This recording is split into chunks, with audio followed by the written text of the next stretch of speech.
and he will beat Luciano Ikazu in Hypercar. But Rondon Hood picks up a first victory in broadcasted events here in one of the most challenging circumstances. Adrian Lunio comes home in second, but still a great performance by both drivers. It was a brilliant comeback drive by Adrian Lunio there, and the gap at the end, 1.9 seconds. His final lap was an 18.4, so you definitely put everything you had into that. Julian Checo finished 5th in class, Kimi Hapler, 4th in class, Kimi Hapler 5th.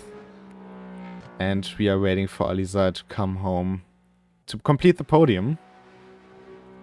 Same goes for Luciano Ikazu, who just crossed the line.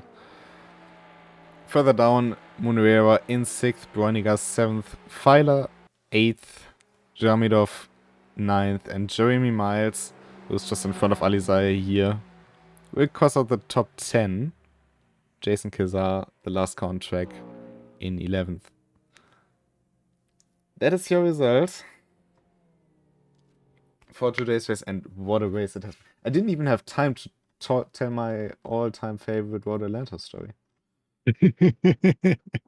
No, we managed to not get to that one.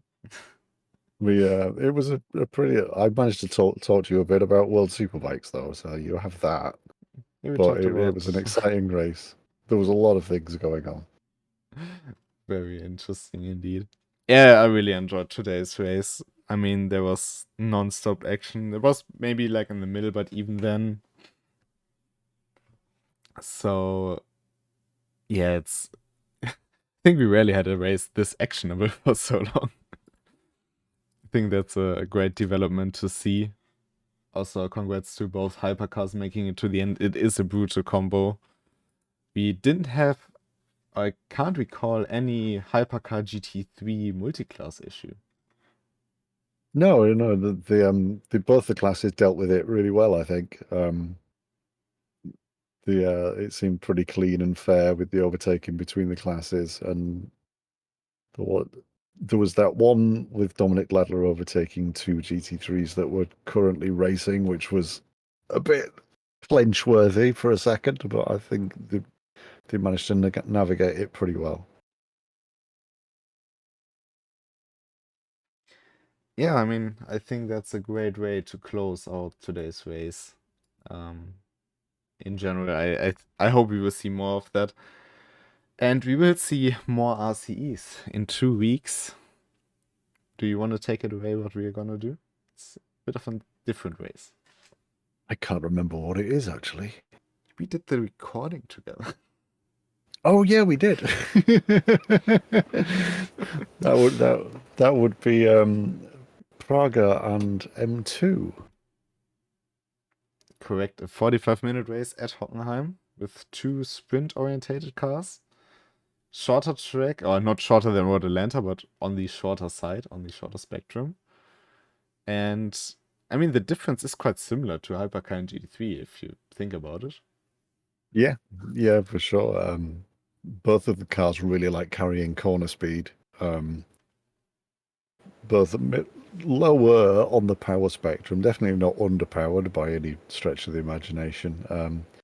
More importantly, as we discovered in our recording session, you cannot use a Praga as a ramp to jump an M2. It doesn't work. It doesn't quite work. But you can lift it up though. You can. But yeah, until it's time to go, there we have RCL to follow, which will go into round 3, if I'm not mistaken.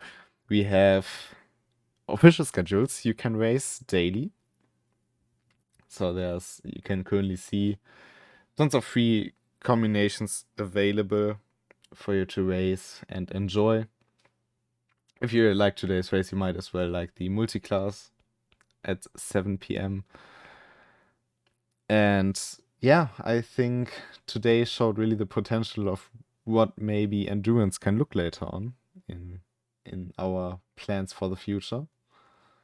Yeah, for sure. I'm really looking forward to some more kind of endurance-focused updates later on in the development of RENNSPORT. With the current races that we have going on, the Road Atlanta GT3 race has been very popular. There's been a couple of really well-attended events for that, and there's been some really good fights going on. I was in one last night that was really good. There's been some fantastically populated ones today as well. So with all that said, I think it's time to say goodbye for this week.